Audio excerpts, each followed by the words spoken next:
नमस्कार, next 9 news देख रहे हैं आप और मैं हूं आपके साथ प्रज्ञा सिंह।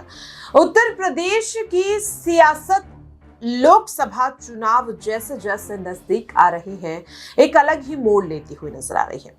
इस बीच देखने के लिए मिला कि लगातार ये दावे किए जा रहे हैं कि बीएसपी सुप्रीमो मायावती क्या अकेले चुनाव लड़ने के फैसले पर अटल रहेंगी या फिर अपने फैसले से पलटती हुई नजर आएंगी।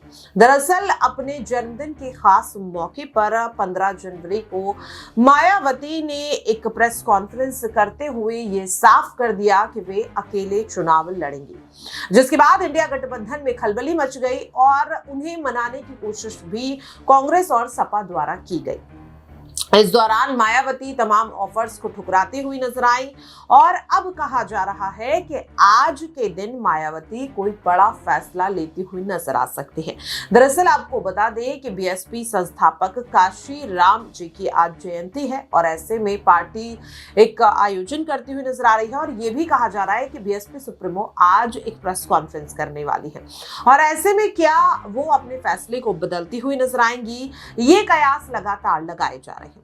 दरअसल आपको बता दें कि मायावती ने कुछ समय पहले ही यानी कि उनकी पार्टी ने कुछ समय पहले ही तेलंगाना में बीआरएस के साथ गठबंधन कर लिया। ऐसे में विपक्षी दलों का सवाल रहा कि अकेले चुनाव लड़ने का मतलब अकेले होता है, चाहे यूपी में हो या फिर देश के किसी भी अन्य राज्य के चुनावों को लेकर हो।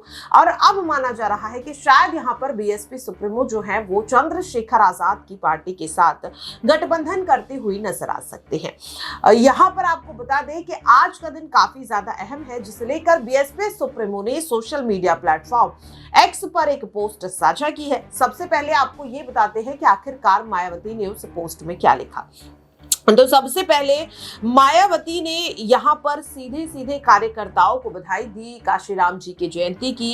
इसी के साथ वो डॉक्टर भीमराव अंबेडकर के जो संकल्प थे, जो संविधान को लेकर इनकी सोच थी, वो उस पर भी अपनी बात को रखती हुई नजर आई। इसी के साथ मायावती कार्यकर्ताओं में कहीं ना कहीं एक जोश भरने की कोशिश भी इस पोस्ट के माध्यम से करती हुई नजर आई। और क्या कुछ मायावती ने इस पोस्ट में कहा है, अब आपको विस्तार से बताते हैं। बीएसपी सुप्रीमो मायावती ने सोशल मीडिया प्लेटफॉर्म एक्स पर पोस्ट में लिखा है, परम पूज्य बाबा साहिब डॉक्टर भीमराव अंबेडकर के परिनिर्वाण के बाद लंबे समय तक तिरस्कृत व बिखरे पड़े उनके आत्मसम्मान व स्वाभिमान करवा को देश की राजनीति में नई मजबूती व बुलंदी देने का युग परिवर्तनीय कार्य करने वाले मान्यवर श्री काशीराम जी की 90 जन्मदिन पर अपार श्रद्धा सुमन।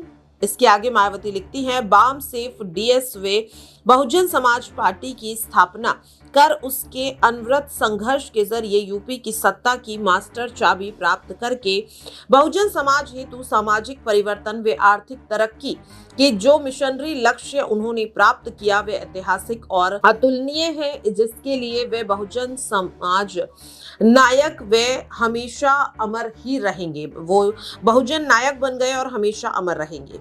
उनकी विरासत संघर्ष व कारवों को पूरे तन मन धन से सहयोग से आगे बढ़ाने का संकल्प जारी रखते हुए बीएसपी को अब यहाँ हो रहे लोकसभा आम चुनाव में अच्छा रिजल्ट दिलाना सच्ची श्रद्धांजलि होगी, जो समता मूलक समाज की स्थापना व महंगाई, गरीबी, बेरोजगारी आदि के विरुद्ध भी योगदान होगा। तो देखा आपने कि किस तरह से बीएसपी सुप्रीमो ने साफ तौर पर कार्यकर्ताओं को संदेश दिया, दलित समाज को संदेश देते हुए नजर आई और कहा कि आम चुनाव में जीत हासिल करके वो जो असली श्रद्धांजलि है वो काशीराम जी को देती हुई नजर आएंगी। लेकिन क्या मायावती के लिए अकेले चुनाव में जीत हासिल करना आसान होगा? इसी के लिए आप पहले देखिए हमारी ये खास रिपोर्ट। बिल्कुल, यहाँ पर फर्क तो ज़रूर पड़ेगा। अगर AIMIM आ जाती है, सुदीन ओवैसी आ जाते हैं, आप देखिए मुस्लिम वोट बैंक भी यहाँ पर बटोरते हुए नजर आएंगे। ओवैसी हो जाएंगी, मायावती हो जाएंगी। और यहीं पर बात करें कांग्रेस और समाजवादी पार्टी तो जद्दोजहद में लगी हुई है। लेकिन बीते कुछ दिनों पहले डिम्पल यादव का एक बयान सामने आता है, जहाँ पर वो ये कहती हुई नजर आती हैं कि गठबंधन तो हो चुका है, हम और किसी भी गठबंधन के बारे में भी विचार नहीं कर रहे। यानी कि समाजवादी पार्टी ने किनारा कर दिया, लेकिन अभी दो पार्टियां पार्टियां मौजूद हैं, कांग्रेस पार्टी या असदुद्दीन ओवैसी की पार्टी है, जो ये चाह रही हैं कि मायावती उनके साथ आ जाए, और जो कोशिशें हो रही हैं कहीं ना कहीं वो पूरी होती हुई भी नजर आ सकती हैं। तो देखा आपने और सुना भी, जिसके बाद लगातार सवाल यही बनता हुआ नजर आ रहा है कि बीएसपी सुप्रीमो मायावती क्या आज अपने फैसले को बदलती हुई नजर आएंगी या नहीं, देखना काफी ज्यादा अहम रहेगा। फिलहाल के लिए मुझे दीजिए इजाजत, नमस्कार।